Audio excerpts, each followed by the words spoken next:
My phone buzzed just as I zipped up the navy blue dress I had spent 3 months saving to buy. The screen lit up with one new message. Dad, don't come. The guest list is final. I stared at those 8 words until they blurred together. No explanation. No apology. Nothing. Just a sentence that told me I wasn't welcome at my own father's wedding. For a moment, I convinced myself there had to be another text coming. Maybe he meant someone else. Maybe he had sent it by mistake. Maybe he'd follow up with, "Call me. We need to talk." But the phone stayed silent. The room felt colder than it had a minute earlier. I slowly sat on the edge of my bed, reading the message again, then again, and again. After everything we'd survived together, after every sacrifice Mom and I had made, I wasn't even worth a phone call, only a text. I typed 3 different replies. Why? Delete. Did I do something wrong? Delete. I hope you're happy. Delete. Instead, I locked the phone and placed it face down on the dresser. If he didn't think I deserved an explanation, then I wouldn't beg for one. I never imagined that less than a year later, the same man who erased me from his wedding would freeze in front of thousands of people after opening a national magazine and seeing my face staring back at him. But before I tell you how that happened, you need to understand why that single text hurt more than anything anyone had ever said to me. My name is Emma Carter. I'm 28 years old. People who meet me today usually assume I've always had my life together. They see the tailored suits, the confident smile, the career, the interviews, the photographs. What they don't see is the girl who spent years trying to convince her own father that she was enough. Growing up, my parents couldn't have been more different. My mom, Sarah, believed every child deserved encouragement. She celebrated every little achievement, a spelling test, a drawing, a school project. She taped everything to the refrigerator like it belonged in a museum. Dad wasn't like that. He believed compliments made people weak. If you're good, he'd say, people will notice. The problem was, he never noticed. At least not when it came to me. If I brought home straight A's, he'd ask why I wasn't taking harder classes. If I won a debate competition, he'd ask how many students had participated. If I earned a scholarship, he'd ask why it wasn't a full scholarship. Nothing was ever enough. Not because I wasn't trying, because I wasn't the child he'd imagined. When I was 12, I overheard him telling his brother during a family barbecue, "Emma's smart, but she's too soft. She'll never make it in the real world." I remember standing behind the kitchen wall with a paper plate in my hands. The hamburger slipped onto the grass. I didn't even notice. Mom found me crying 15 minutes later. She didn't ask what happened. She already knew. She wrapped her arms around me and whispered something I would carry for years. Never let someone else's opinion become your identity. I wanted to believe her, but when the criticism comes from your own father, it's hard not to believe it.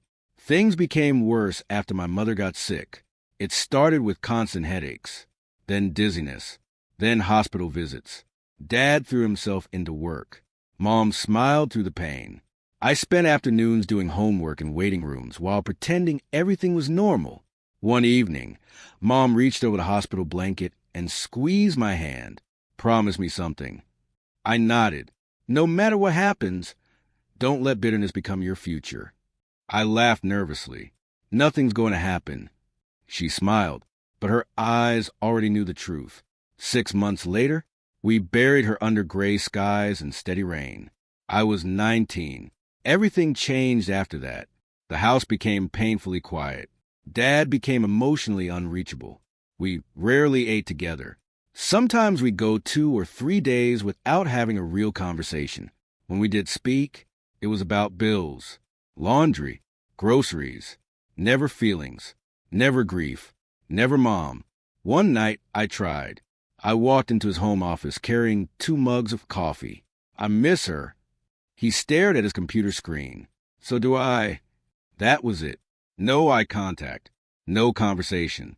I stood there for another minute before quietly walking away. That was the night I realized we weren't grieving together. We were grieving alone. College became my escape. I earned scholarships, worked 2 part-time jobs, tutored students during weekends. Sometimes I'd sleep 4 hours a night just to keep up. Not because anyone expected me to, because I needed to prove, to myself more than anyone, that I could build a life beyond the constant feeling of never being enough. During my senior year, I received an internship offer in Washington, D.C. It wasn't glamorous, mostly research, data analysis, coffee runs, but it was the biggest opportunity I'd ever had. I called Dad immediately. I got the internship. There was silence. Then he asked, "Does it pay enough to cover rent?" I smiled anyway. "It'll be tight, but I'll make it work." Good. Click. That was the entire conversation. I stared at my phone and laughed. Not because it was funny, because disappointment had become predictable. Some daughter's dream about hearing, "I'm proud of you." I stopped expecting those words years ago. Washington wasn't easy. I lived in a tiny apartment with peeling paint and a radiator that sounded like it was trying to start an old tractor every winter morning. My kitchen was barely large enough to cook pasta. The shower leaked. The elevator almost never worked. But every morning, I walked into work feeling like I was exactly where I belonged. For the first time in my life, people noticed effort, not perfection. Effort.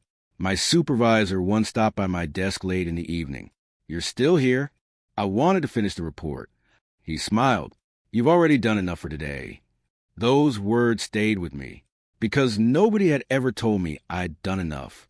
Not once. Over the next few years, one internship became another opportunity. That became a promotion. Then another. I learned how to speak confidently in meetings, how to negotiate, how to lead teams, how to stay calm when everyone else was panicking. Little by little, the insecure girl who constantly questioned herself started disappearing. Not completely, but enough that I finally recognized the woman looking back in the mirror. Dad knew almost none of it. Not because I hid my life, because he never asked. Sometimes I'd send holiday cards, sometimes birthday gifts. He always replied with short texts. "Thanks. Got it. Hope work is good." Nothing more. Eventually, I stopped expecting conversations. Then, 3 years after Mom's passing, Dad called unexpectedly. His voice sounded different, almost cheerful. "I wanted you to hear it from me."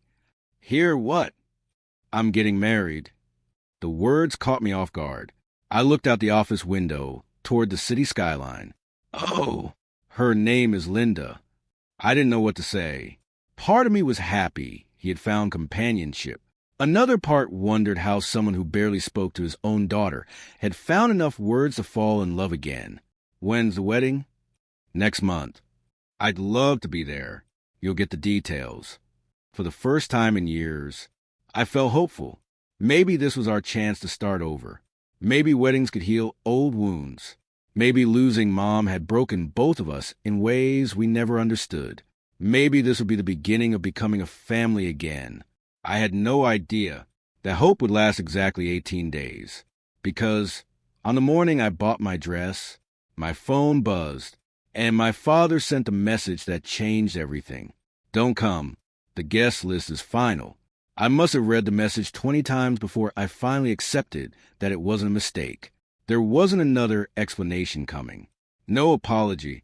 No second text saying, "I'm sorry." Linda's family wanted a smaller ceremony. Nothing. Just 8 words that somehow erased 28 years of being his daughter. I placed my phone on the kitchen counter and stared out the apartment window. Washington was alive as always. Cars moved. People laughed on the sidewalks. Someone across the street was walking a golden retriever that kept pulling toward every tree it passed. The world hadn't changed. Mine had. I looked at the garment bag hanging on my bedroom door. Inside was the dress I'd carefully chosen for the wedding. It wasn't expensive by most people's standards, but for me, it represented something much bigger. Hope. I had imagined driving home, seeing Dad smile, meeting Linda, taking one family picture that didn't include grief, maybe even hearing him say, "I'm glad you came." Instead, I wasn't welcome. I walked into the bedroom, unzipped the garment bag, and ran my hand across the fabric. Then I quietly zipped it shut again. It never left the apartment. Around noon, my best friend Maya called. "You sound awful," she said before I could even say hello. "Do I?"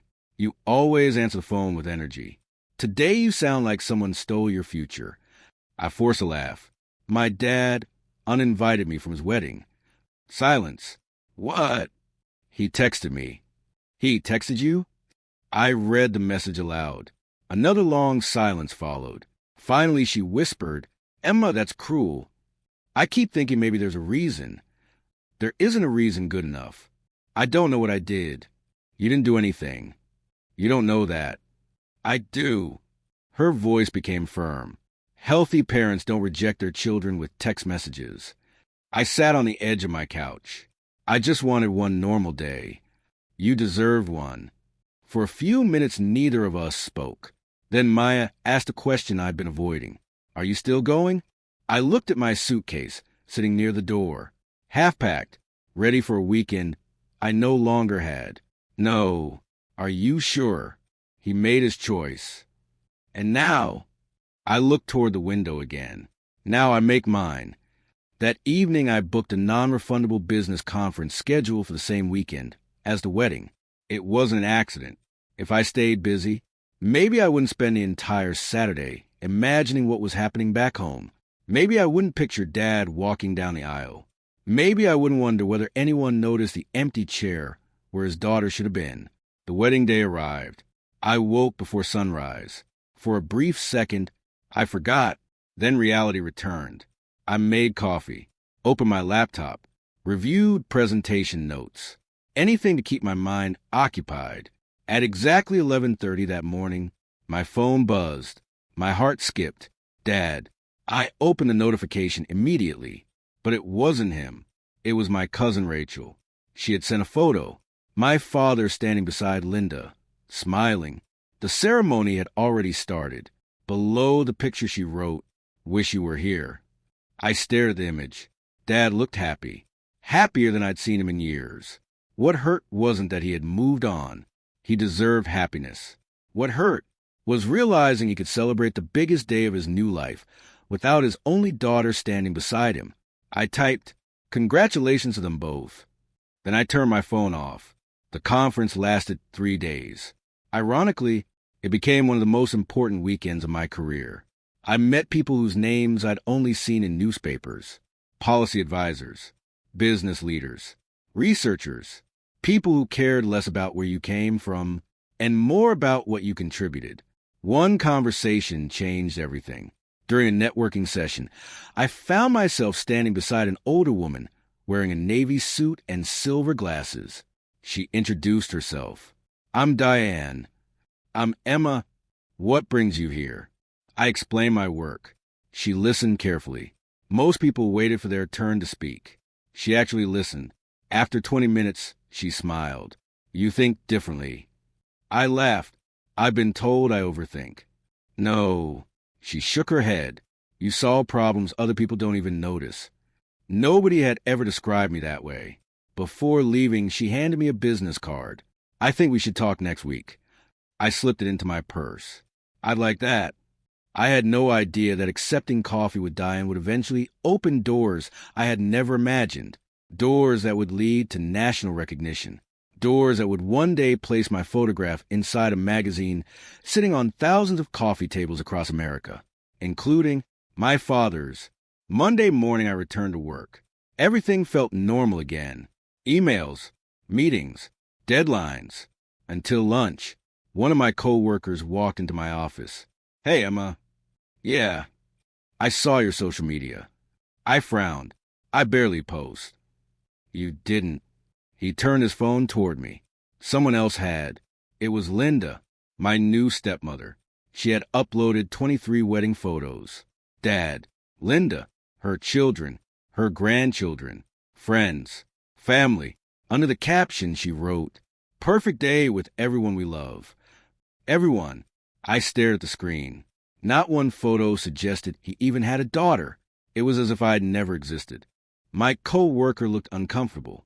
"I probably shouldn't have shown you." "No." I forced a smile. "It's okay." But it wasn't. Not even close. That night, I couldn't sleep. I kept replaying every memory from childhood, every report card, every birthday, every Christmas morning, every soccer game, every dance recital. I wondered, had I been trying to earn love that was never going to be offered, or had Dad simply stopped seeing me somewhere along the way? Around 2 in the morning, I walked into the kitchen and poured myself a glass of water. Mom's old advice echoed inside my head. Never let someone else's opinion become your identity. I smiled sadly. I've been trying, Mom. Then I made myself a promise. Not because I was angry, because I was exhausted. I would stop chasing someone who had spent years walking away from me. If Dad wanted a relationship, he knew where to find me. But I would never again beg for a place in his life. That decision didn't erase the pain. It simply gave it somewhere to rest. And without realizing it, that promise became the turning point of my entire future. Because once I stopped trying to prove my worth to one man, I finally had enough energy to prove it to myself. The morning after I made that promise to myself, something felt different, not better, just lighter. For years, I had carried an invisible weight. Every promotion, every achievement, every late night at the office had secretly been driven by one hope. Maybe this will finally make Dad proud. It was a race I could never win because the finish line kept moving. That Tuesday morning, I walked into the office with a strange sense of freedom. For the first time in years, I wasn't working to earn someone's approval. I was working because I genuinely loved what I did. And somehow, that changed everything. A week later, my phone rang during lunch. Diane speaking. I immediately recognized her voice from the conference. Emma, do you have time for coffee this afternoon? Absolutely. We met at a quiet cafe just a few blocks from my office. Diane didn't waste time. I've looked over your work. I blinked. My work? I asked around after we met. That surprised me. I hope they said nice things. She laughed. They said you're the person everyone depends on. I smiled politely. I just try to do my job. No. She leaned forward. You solve problems. There's a difference. Then she placed a folder on the table. I want you to apply. I opened it. It was an application for a leadership fellowship that partnered with several federal agencies and nonprofit organizations. Only 30 applicants were selected each year. Thousands applied. My heart sank. I'll never get this. Diane looked almost offended. Don't reject yourself before anyone else has a chance. I looked at the application again. This is way above my level. No, she smiled. It's exactly your level. You just don't know it yet. For the next 3 weeks, every evening became another late night.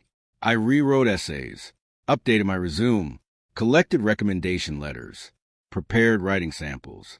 More than once, I almost deleted the entire application. The voice inside my head sounded exactly like my father's. You're not ready. Someone else is better. Don't embarrass yourself. Every time that voice appeared, another memory followed. Mom, standing in the hospital, smiling despite her pain. Never let someone else's opinion become your identity. So I kept writing. 2 months later, I completely forgot about the fellowship. Work became busy. Life moved on. Then one Friday afternoon, my manager walked into my office, carrying a large envelope. This came for you. The return address made my stomach tighten. I stared at it for nearly a minute before opening it. My hand was shaking. Inside was a single letter. Congratulations. I didn't read another word. I covered my mouth with both hands. I had been accepted. Out of thousands of applicants, I was one of 30 people selected nationwide. I couldn't believe it. My manager laughed. Good news? I handed him the letter without speaking. He read the first paragraph and smiled. I knew it. You knew? I've watched you work for 3 years. He folded the letter carefully. This was never a matter of if, only when. I felt tears building behind my eyes. Not because I had been accepted, because someone believed in me before I believed in myself. That evening I drove home with the windows down despite the cold weather. For the first time in years, I wanted to call my father. Not because I needed his approval, because I wanted to share good news. Maybe, just maybe this could be different. The phone rang 4 times. Then he answered. Hello. Hey, Dad. Emma, I have some exciting news. What's going on? I got accepted into a National Leadership Fellowship. There was silence. Then he asked, Does it mean more work? I laughed softly. Yes. Does it pay more? Eventually. Well, another pause. Congratulations. The words sounded forced, like someone reading a script. Still, it was the closest thing to encouragement I'd heard from him in years. I appreciate that. I've got to go. Okay. Take care. The call ended. I stared at the dashboard. 32 seconds. That was the entire conversation. Some relationships don't end with a dramatic fight. They fade, one short conversation at a time. The fellowship changed my life. I met extraordinary people from every corner of the country. Military veterans, scientists, teachers, doctors, community leaders. Each person had a different story, but almost everyone shared one thing. Someone, somewhere, had once told them they weren't enough. Listening to them made me realize something. Pain isn't unique. It's universal. The difference is what people choose to build from it. Some build walls. Others build bridges. I wanted to build bridges. 6 months into the program, our team was assigned a national community initiative focused on helping students from low-income families prepare for college. It wasn't glamorous. There were no cameras, no headlines, no awards, just thousands of students who needed someone to believe in them. Every Saturday, I volunteered. I helped teenagers fill out scholarship applications, practiced interview questions, reviewed essays. Sometimes, the only thing they needed was someone to say, "You can do this." One afternoon, a 17-year-old girl named Jasmine stayed behind after everyone else had left. "Can I ask you something?" "Of course." "Why do you spend your weekends here?" I smiled. "Because someone once believed in me." She frowned. "Who?" I thought about Diane. Then my mother. The right people. She nodded slowly. "I hope I become someone like that." "You already can. You don't have to wait." Months passed. The program became one of the most successful youth initiatives in the region. Reporters started noticing. Local newspapers wrote articles. Then regional magazines. Eventually, national organizations reached out wanting interviews with our team. I always tried to avoid the spotlight. I'd rather do the work than talk about it. But one afternoon, my supervisor closed my office door. "We've received a request." "For what?" "A feature story." "About the program?" "About you." I laughed. "They've got the wrong person." "No, they asked for you specifically." I looked confused. "Why?" "Because every person they interviewed mentioned your name." I sat back in my chair. I've never tried to be the face of anything. He smiled. "Exactly. That's probably why they chose you." I had no idea that agreeing to that interview would begin a chain of events that would eventually place my photograph in a nationally distributed magazine. The very magazine that would one day land in my father's hands and force him to confront the daughter he had chosen to leave behind. I almost declined the interview. The email sat unread in my inbox for 2 days before I finally opened it. The subject line read, "Feature story request." I sighed. Public attention had never interested me. I love solving problems. I hated talking about myself. When I mentioned the request of Maya over dinner, she nearly dropped her fork. "You're kidding." "I wish." "Emma, do you realize how many people would dream about this opportunity?" "I know." "Then what's the problem?" I shrugged. "I don't think I'm the right person." She stared at me for a few seconds before smiling. "You still hear his voice, don't you?" I looked away. "My dad, the one that always told you that nothing you did was enough." I didn't answer, because she was right. Every compliment I received somehow transformed into doubt before it reached my heart. Maya leaned across the table. "Let me ask you something." "Okay, if someone else had done everything you've done over the last 5 years, would you think they deserved this interview?" "Of course." "Then why not you?" I laughed quietly. I've never been very good at believing in myself. No, she smiled. You've just spent too many years believing someone who was wrong. Those words stayed with me long after dinner ended. The next morning, I replied to the email. I'd be happy to participate. The interview was scheduled for following Thursday. A photographer, a journalist, 2 hours. That was the plan.